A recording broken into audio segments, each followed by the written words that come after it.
रखी ह तू बात हमर अचरा में बन्ह के, हमरे ना नसीब रहे तोहरा सिंगार के।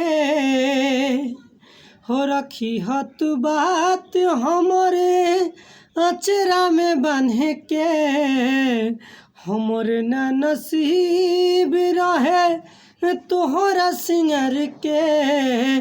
खुश रही ह ससुर के गाँव में, ले जा दिल बेची ह पिया के बाजार में, ले जा दिल बेची ह पिया के बाजार में।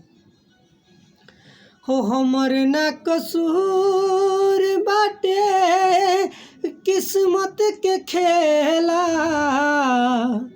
हो हमर ना कसूर बाटे किस्मत के खेला।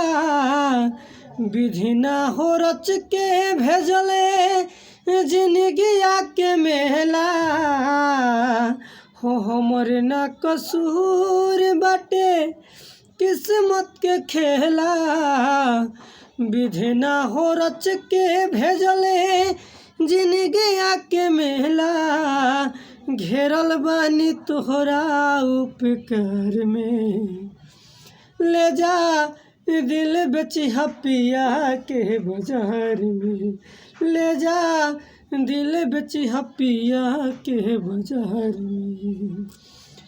रखी ह तू बात हमरे अचरा में बन्ह के, हमरे ना नसीब रहे तोहरा सिंगार के। खुश रही ह ससुर के गाँव में, ले जा दिल बेची ह पिया के बाजार में, ले जा दिल बेची ह पिया के बाजार में। गाना अच्छा लागल होखे तो कमेंट करी, शेयर करी और हमारे चैनल के सब्सक्राइब करी, खूब ज़्यादा शेयर करी।